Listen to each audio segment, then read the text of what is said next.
Bonjour, je suis très heureux de vous retrouver sur Télésud. Aujourd'hui, le sujet que nous allons aborder est complexe et difficile à traiter, mais j'ai avec moi deux experts. D'abord, Christian Macarian, qui est éditorialiste, qui était à l'Express et qui est maintenant éditorialiste à LCI, et également André Agide, qui est administrateur du collège protestant de Beyrouth, où il s'est rendu encore récemment. Alors nous allons commencer par nous mettre un peu dans l'atmosphère libanaise avec un reportage de l'AFP qui a été commenté par Shaden Safieddine Tazi et Ambre Tlemceni. Preuve criante de l'effondrement économique au Liban, de nombreux ménages se retrouvent aujourd'hui avec des réfrigérateurs quasiment vides. Ahlem, une mère de 54 ans, avoue ne plus avoir les moyens de faire les courses. S'il y avait de plus petits réfrigérateurs sur le marché, je vendrais le mien et j'en achèterais un. Au moins, je pourrais utiliser l'argent pour acheter de quoi manger. Selon la Banque mondiale, près de la moitié de la population vit aujourd'hui sous le seuil de pauvreté, c'est-à-dire vivant avec moins de 4 $ par jour. Le pays traverse actuellement une crise économique et financière, considérée comme la plus grave depuis 1990, avec la fin de la guerre civile. Comment ce pays, que l'on appelait autrefois la Suisse du Moyen-Orient, en est arrivé là ? En défaut de paiement depuis mars, pour la première fois de son histoire, le Liban, surendetté, a vu sa monnaie nationale dégringoler sur le marché secondaire.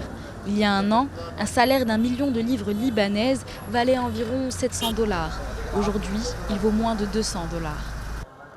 Dans un pays qui importe 85% de ses besoins en biens d'équipement et en denrées alimentaires, l'impact de la dépréciation se fait durement sentir. Les prix ont été propulsés à des sommets vertigineux, tandis que des milliers d'entreprises ont mis la clé sous la porte ou licencié de nombreux employés. Bien sûr, nous avons des dépenses tous les jours. J'ai généralement besoin d'environ 20 000 livres libanaises par jour. Mais je suis descendue acheter 3 kilos de pommes de terre, 3 kilos d'aubergines, plus des tomates et des concombres, et je n'avais plus d'argent. Depuis quelques mois, le Liban connaît une réelle pénurie de dollars, monnaie utilisée couramment dans le pays. Faute de stock, les habitants étaient soumis à un plafond hebdomadaire de 100 $. L'enlisement économique, ajouté à une pénurie de dollars, était un des catalyseurs d'un soulèvement inédit, déclenché en octobre 2019 pour dénoncer une classe politique quasi inchangée depuis des décennies, accusée de corruption et d'incompétence. Des millions de Libanais étaient descendus dans la rue. Les gens ont faim et ils sont fatigués, et c'est pourquoi ils sont descendus dans la rue. Mais à cause de leur colère, ils ne sont pas conscients de ce qu'ils font. Alors que fait la classe politique corrompue? Elle met les gens face à l'armée. Ce sont nos frères. Ce n'est pas l'armée qui nous a volés et qui a pris notre argent. C'est la classe politique qui nous a volés et qui incite l'armée contre le peuple. C'est dans ce contexte que le gouvernement libanais a demandé l'aide du Fonds monétaire international après avoir adopté un plan de relance. Mais c'est un programme sans doute difficile à mettre en œuvre dans un pays au système politique essoufflé, où l'incompétence et la corruption du gouvernement sont depuis plusieurs mois dénoncées. Face à de nouvelles manifestations, le président Michel Aoun a mis en garde jeudi contre toutes les tentatives de déstabilisation. Mais face à l'effondrement économique et du système bancaire, le dollar qui s'envole et la pauvreté aiguë, les Libanais demandent quelle est la solution. Christian Macarian, c'est une bonne description de la situation actuelle. Le Liban, enfin son gouvernement, attend une injection de dollars de l'ordre de 20 milliards de dollars pour remonter la pente. Mais le directeur général du ministère des Finances vient de démissionner parce que les banques libanaises qui auraient été mises à contribution de façon importante ont refusé cet accord. Donc, manifestations dans les rues, la crise totale, le Liban semble au bord du chaos. Revenons un peu aux fondamentaux de cette crise. D'où vient-elle ? Le Liban souffre à l'évidence de deux problèmes, de deux cercles qui l'étranglent. Le premier est un cercle intérieur à travers un système politique un peu vétuste et qui repose sur une très forte corruption, des mécanismes claniques, familiaux et un type de fonctionnement qui échappe complètement au suffrage populaire. c'est une distribution de prébendes entre gens qui se connaissent, qui d'ailleurs très souvent se détestent plus qu'ils se connaissent, et tout cela produit une très forte incompétence et énormément de corruption, de dilution, de perte des flux financiers. Puis le deuxième cercle qui étrangle le Liban, c'est le fait que le Liban soit au contact direct avec la Syrie. Et il héberge ce pays d'environ 6 millions d'habitants, 1,5 million de réfugiés syriens. Il y a une porosité, et ça on l'oublie souvent, comme une des causes de la faillite libanaise, une porosité de la frontière syro-libanaise qui est énorme. Pourquoi ? Parce qu'à l'époque où la Syrie avait occupé le Liban, était présente au Liban, évidemment, les Syriens plaçaient tous leurs avoirs au Liban, et beaucoup de chefs d'entreprise, de responsables bancaires étaient d'ailleurs d'origine syrienne. Il y a une interpénétration des deux économies. Et aujourd'hui, même si la Syrie est dans l'état que l'on sait, ça pèse encore sur l'économie libanaise, soit sous forme de réfugiés, soit sous forme de trafics de toutes sortes. Et parmi ces trafics, il y a un problème énorme, c'est qu'une des composantes politiques de la vie libanaise, qui est le Hezbollah, le parti chiite, le parti de Dieu, dirigé par Hassan Nasrallah, fait fuir beaucoup de dollars du Liban vers la Syrie pour alimenter l'effort de guerre que le Hezbollah entretient lui-même aux côtés de Bachar al-Assad sur le sol syrien. Donc vous voyez, l'interpénétration du problème géopolitique et du problème national est énorme. S'ajoute sur ça le fait que les États-Unis aient décidé d'appliquer au Liban la stratégie dite de la pression maximale, c'est-à-dire pour étrangler l'Iran, on a organisé comme un piège à loup tout autour de l'Iran, et tout ce qui peu ou prou se rattache à l'Iran, et c'est le cas du Hezbollah libanais, doit être étranglé, étouffé. C'est la doctrine stratégique américaine. Donc ça pèse également sur l'économie libanaise, puisqu'elle est soumise à des sanctions. Et pour finir et évoquer le point que vous soulignez en posant la question, à savoir l'aide du FMI, voire même de l'Union européenne ou d'autres pays, elle est conditionnée à des réformes de structure. Or, ces réformes de structure, pour les raisons que je viens d'exposer, de corruption et d'incompétence, ne sont pas possibles. Elles ne peuvent pas être menées par des politiciens qui sont à l'origine même du problème actuel. Au-dessus de tout ça plane la menace d'une misère extrême. Ça a été dit dans le reportage, 45% de la population en dessous du seuil de pauvreté, et donc d'une éruption volcanique de nature populaire. On a déjà eu des mouvements d'ailleurs assez intéressants de femmes, de jeunes pendant tout l'automne 2019 et la fin d'année 2019. Tout cela exprime, toujours pareil, un rejet de la classe politique traditionnelle et la volonté d'une transparence démocratique, mais ça n'aboutit pas. Une revendication populaire aussi profonde qui n'aboutit pas ne peut aboutir qu'à une colère. Et là, c'est très dangereux. André Agide, vous êtes administrateur du Collège protestant de Beyrouth, dont vous êtes en contact avec des familles libanaises ou étrangères qui mettent leurs enfants dans cette institution francophone. Est-ce que la francophonie, d'abord la première question, c'est est-ce que la francophonie a maintenu ses positions au Liban, qui était un pays francophone ? La francophonie est encore très importante au Liban, mais beaucoup moins qu'il y a 20 ans et encore moins qu'il y a 50 ans. Donc aujourd'hui, même lorsque l'on va dans des quartiers où l'on parlait traditionnellement français, parfois dans des petites boutiques à Achrafiyeh, là où il y a encore quelques années, bien sûr, qui est le quartier chrétien, là où il y a quelques années, tout le monde parlait français dans les boutiques. Aujourd'hui, c'est presque une mode que de parler anglais. Et alors, en ce qui concerne la situation des élèves et de leurs parents, est-ce que le collège protestant est atteint par cette crise économique ? Alors nous, on est une population très privilégiée au collège protestant, donc on n'est pas très atteint. Mais il n'empêche que dans toute la communauté éducative libanaise, il y a très gros problèmes parce que les professeurs ne sont souvent plus payés par des établissements qui eux-mêmes voient des familles qui ne payent plus les écolages. Et donc il y a des mouvements de protestation très importants aujourd'hui dans beaucoup d'établissements privés qui, a priori, n'avaient pas de problème au Liban parce que les professeurs ne sont plus payés, tout simplement. Donc les cours n'ont plus lieu. Et les Libanais auxquels vous parlez, parents d'élèves et autres, dans l'administration du collège, est-ce qu'ils ont l'impression d'être au bord de ce chaos annoncé ? Oui. D'abord, il faut comprendre qu'aujourd'hui, toute une partie de la population qui faisait partie des classes aisées s'appauvrit considérablement et que leur principale préoccupation, c'est de subvenir à des besoins essentiels pour leur famille, et ça consiste à acheter de la nourriture, à payer un loyer, éventuellement à financer les études d'un enfant à l'étranger, ce qui est bien souvent le cas. Et là, il n'y a plus de devises pour payer les études à l'étranger des enfants, et donc payer les écolages au Liban n'est plus du tout une priorité. Christian Macarian, donc vous avez montré quelle était l'étendue du problème et les différentes composantes.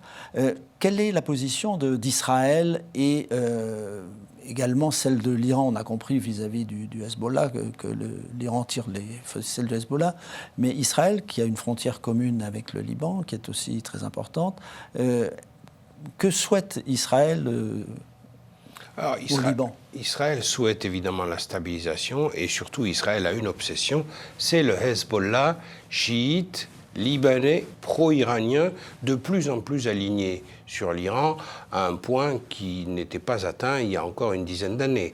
Hassan Nasrallah, en s'engageant et en engageant des volontaires libanais sur le sol syrien, aux côtés des troupes de Bachar el-Assad et des renforts iraniens, a décidé une stratégie offensive aussi contre Israël. Donc Israël frappe régulièrement les positions du Hezbollah en Syrie, sur le sol syrien.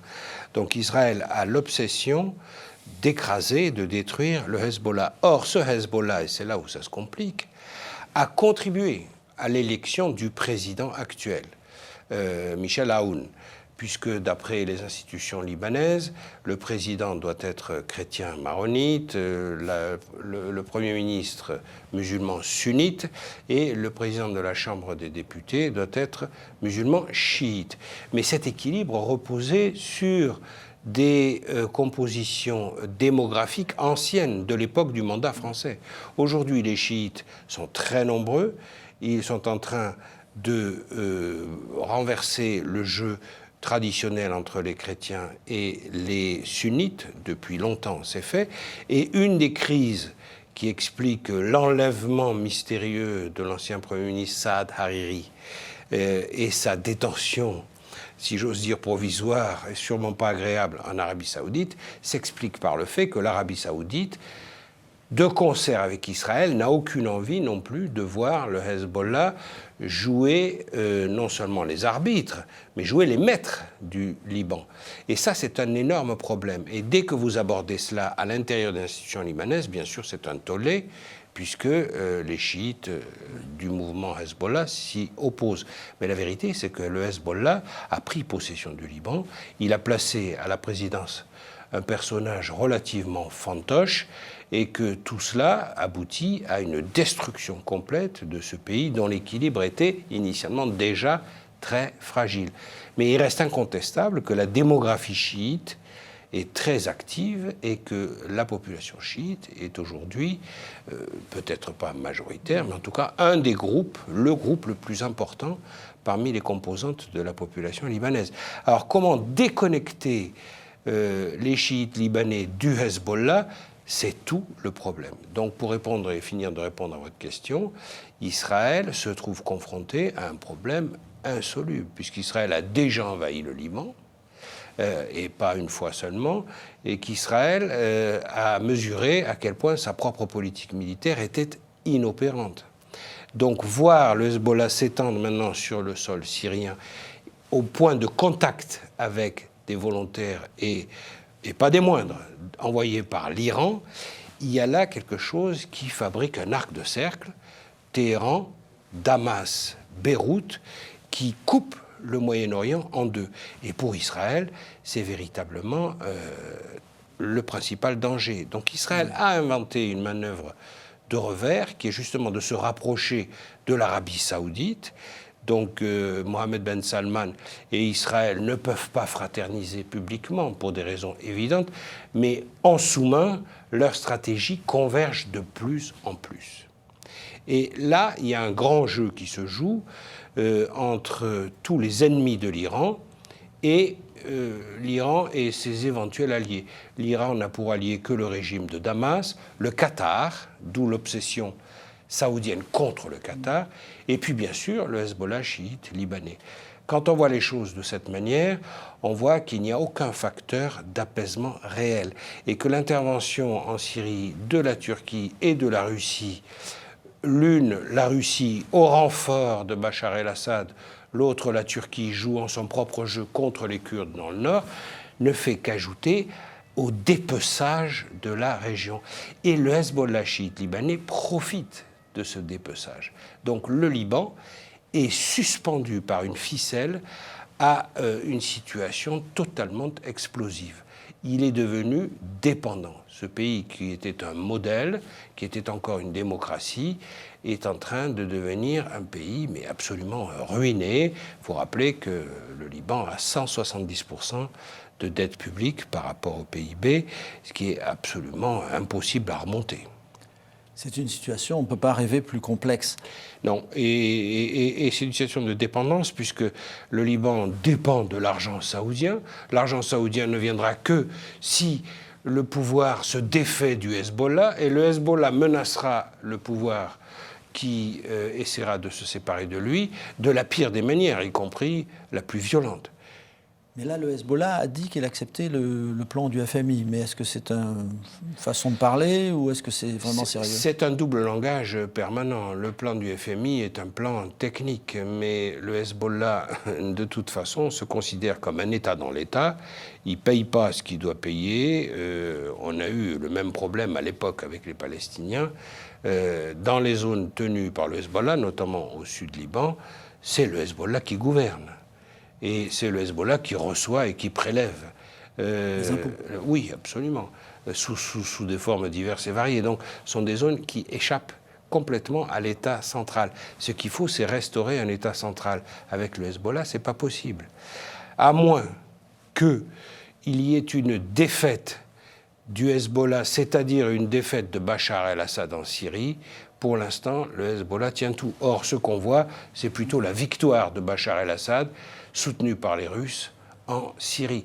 Donc je crains fort que le Liban soit la victime totale de ce contexte géopolitique, mais malheureusement une victime consentante dans le sens où le système politique et ceux qui le dirigent sont très responsables de la situation. Il faut toujours penser au peuple libanais, extraordinairement dynamique, créatif, entrepreneur, inventif, qui se voit là contrarié dans sa nature même, qui est à la fois la cohabitation entre différentes confessions, plus de 18 confessions, si on fait le compte, dans une population de 6 millions d'habitants, avec en plus des mécanismes confessionnels. C'est pas du tout du simple communautarisme, c'est qu'il faut passer par son appartenance qui est inscrite sur vos papiers d'identité.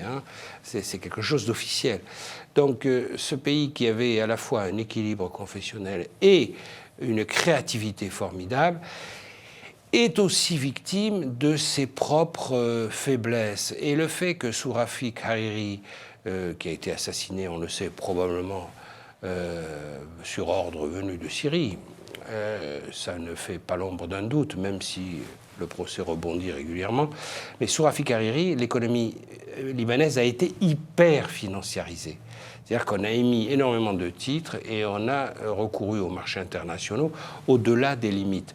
Aujourd'hui où on assiste à une contraction depuis l'automne 2019, toute cette bulle financière a explosé. Et tout est mis à nu. Le pays vit au-delà du crédit. Il vit sur une fiction. Et les banques ont refusé le plan du FMI. Oui, parce que ça exige de la part des banques un effort et des pertes qu'elles ne sont pas prêtes à faire, parce que leurs actionnaires n'y gagnent pas, au contraire.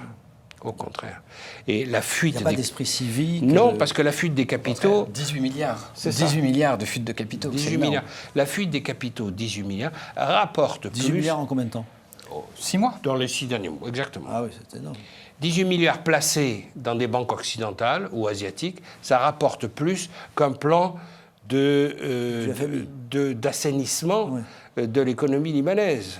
C'est totalement égoïste et à courte vue de la part des financiers libanais qui font partie de ce gigantesque complot contre leur propre pays.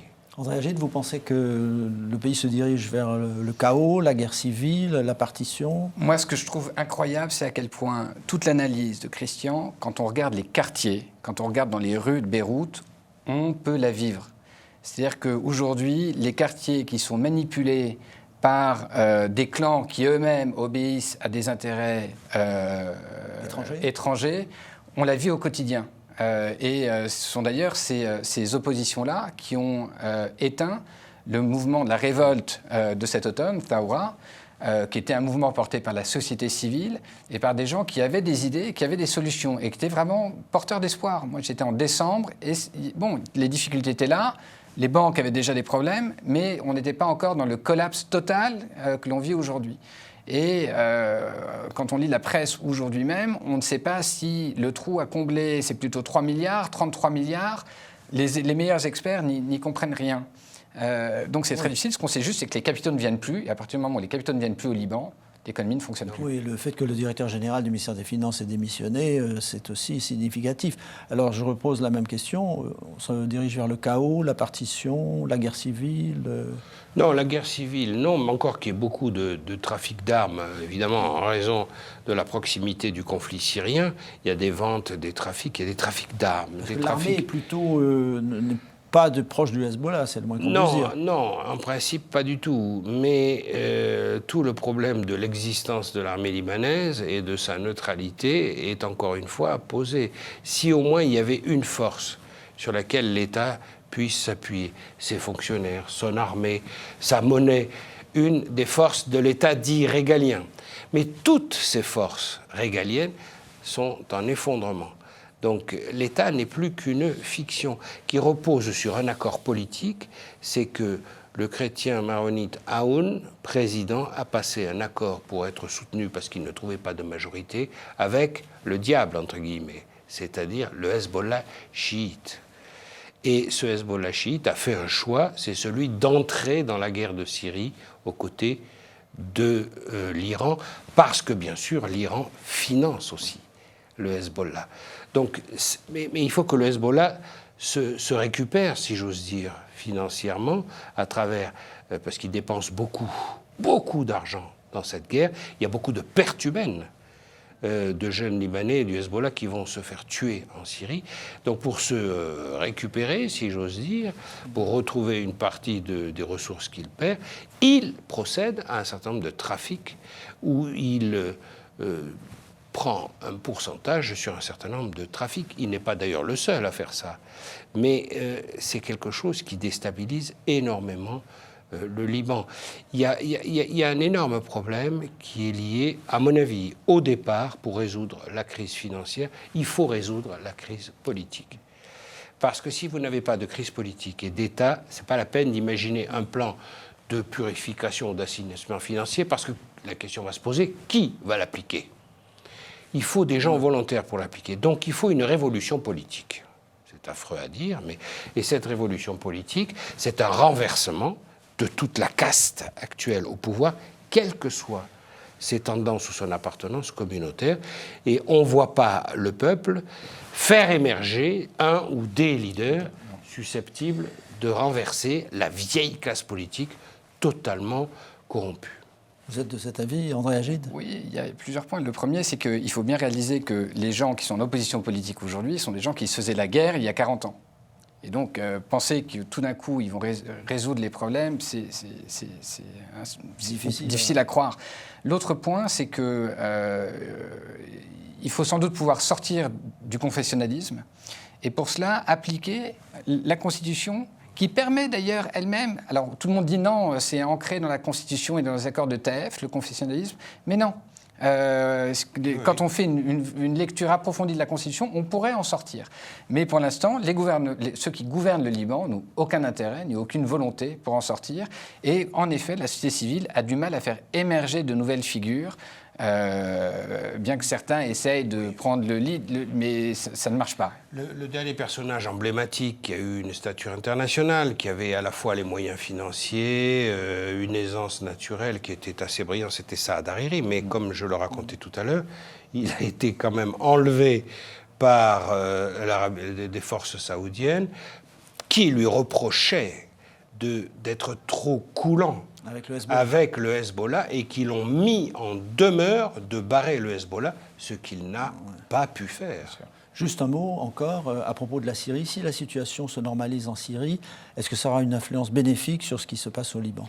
Non, parce que si elle se normalise, ça sera au profit de Bachar el-Assad, donc au profit de l'Iran, donc au profit du Hezbollah, et ça va continuer à déséquilibrer le Liban. Il faut donc, on a pris une responsabilité qui concerne l'ensemble de la communauté internationale, les Américains en se retirant de Syrie, les Européens étant obligés de suivre les Américains. Nous ne nous sommes pas rendus compte que la crise avait des effets de fragmentation, comme dans la théorie de domino. Un domino faisait tomber l'autre et que le Liban était le deuxième domino après la Syrie, qui est trop lié à la Syrie pour ne pas être affecté directement. Donc la solution ne peut venir pour l'instant que d'un sursaut intérieur. Parce que de l'extérieur, on a parlé des forces en présence et il n'y a pas grand-chose à espérer d'elles. Il faut qu'il y ait un sursaut national politique, que de nouveaux leaders émergent, qui prennent le pouvoir et qu'ils commencent par restaurer l'autorité de l'État libanais. Merci beaucoup Christian Macarian, merci beaucoup André Agide, merci à vous de nous avoir suivis et nous retrouvons dans une semaine pour une autre émission de Rendez-vous. À bientôt.